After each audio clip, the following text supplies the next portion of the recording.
Hey guys, welcome back to the Lawrence Life. This video is about something that is emotional, and I hope that I will be able to get through the video without crying, but it is about a call that no parent wants to get. I was sitting in my room with Chris. I was in my recliner, he was in his recliner, and the phone rang, and the phone number was Cameron's, our 17-year-old, and when I answered it, it was our 15-year-old's voice. And Cameron and Lexi had gone to pick up pizza to have a pizza and movie night with their siblings. And so I picked up the phone thinking that they had a question or something, and she said, "Mom, we've been in an accident and it's bad, but we're okay." And my kids are jokers, they're very sarcastic, so the first thing I said was, "I need you to tell me right now if you're joking." And she said, "Mom, we've been in an accident, it's bad, but we're okay." And so as I processed and talked to her, we found out that they had gotten in an accident down the street from us on the way back from the pizza shop, and they hit another car in the middle of a major intersection. And so we were talking to, Chris and I were talking to Lexi. Cameron wasn't saying anything, which made me very nervous. And so I finally got her to have him say something. I think he said, "I'm okay," but he was in shock. And then a police officer came over. The police were already there, but a police officer said that we could come to the scene of the accident to be there with our kids because there was a parking lot right next to it.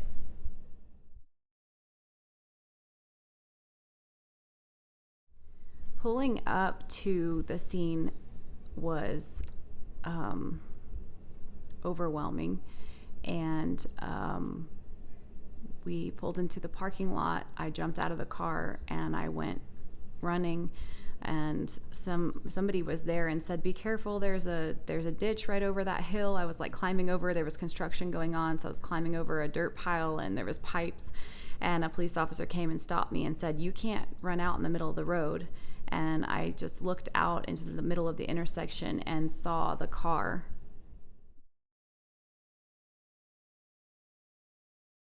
And I knew that my kids were in there. And even though I was on the phone with them and they were saying they were okay, it just was still so hard to stand there and, why aren't they getting out of the car? Why can't I go to them? Why can't they come to me? And right in front of us, closer to us, was the vehicle that the other vehicle that was in the accident. And we got there so quick that they hadn't even gotten the woman out of the car yet. And so the firemen were there working on the car and using the jaws of life to get her out of the car. And they took her by ambulance to the hospital. They did say that she would be okay, but that was very emotional to watch as well. And so the police officer came back after a few minutes. I don't know, it felt like a really long time, and said that Cameron could come over, but Lexi didn't have shoes on, and so she couldn't come because there was too much glass on the road. So Chris ripped his shoes off and said, "Can you give these to her? Can she wear them to come over?" And the police officer was so nice, and she said, "Yes, let me take them to her." And so she took Chris's shoes to her, and it seemed like forever, but they got out of the car and they walked over to us, and I just hugged them and held them so long. And I just looked at them, and Lexi just kept saying, "Mom, we're fine, Mom, we're fine, Mom, we're fine."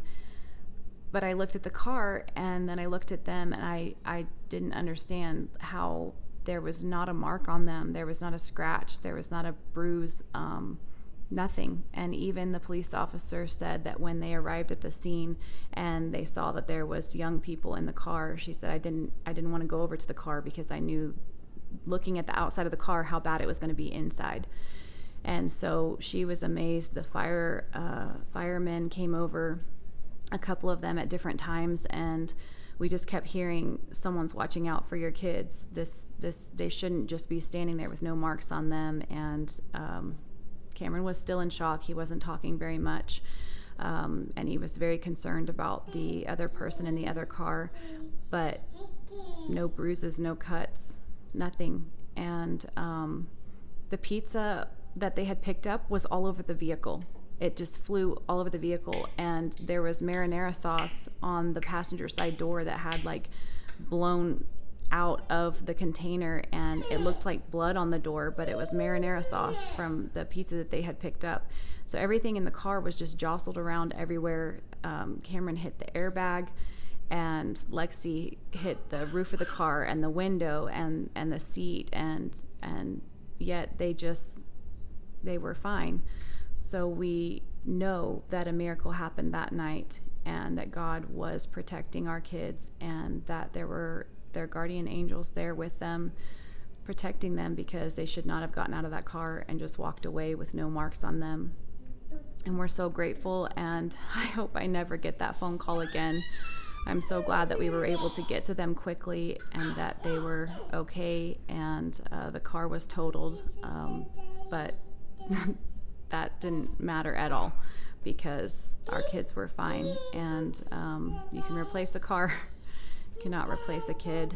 And I'm so glad that the other lady also was fine.